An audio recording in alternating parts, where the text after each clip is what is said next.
రాజమండ్రిలో జగన్పై తీవ్ర విమర్శలు వ్యక్తమయ్యాయి. ప్రజా సమస్యలపై స్పందించకుండా కేవలం బల ప్రదర్శన యాత్రలపై మాత్రమే జగన్ దృష్టి పెట్టారని విమర్శించారు. ప్రజలకు సంబంధించిన ఏ పబ్లిక్ సమస్య వచ్చినా జగన్ స్పందించడం లేదని అన్నారు.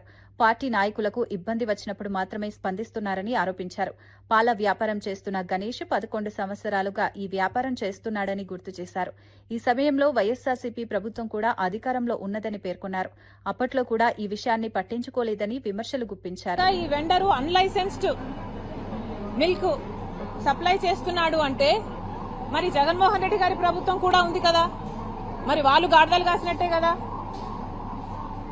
This is not right at all.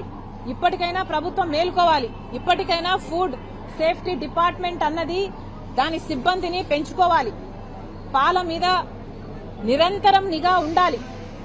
గుడ్లు అయితేనేమి లేక చికెన్ అయితేనేమి ఇవి కూడా గ్రోత్ హార్మోన్స్ ఉన్నాయి అన్న భయం చాలా మందిలో ఉంది. చాలా మందికి చాలా లాంగ్ టర్మ్ డిసీజెస్ వస్తున్నాయి. ఇవన్నీ కూడా అరికట్టాల్సిన బాధ్యత ప్రభుత్వానిదే.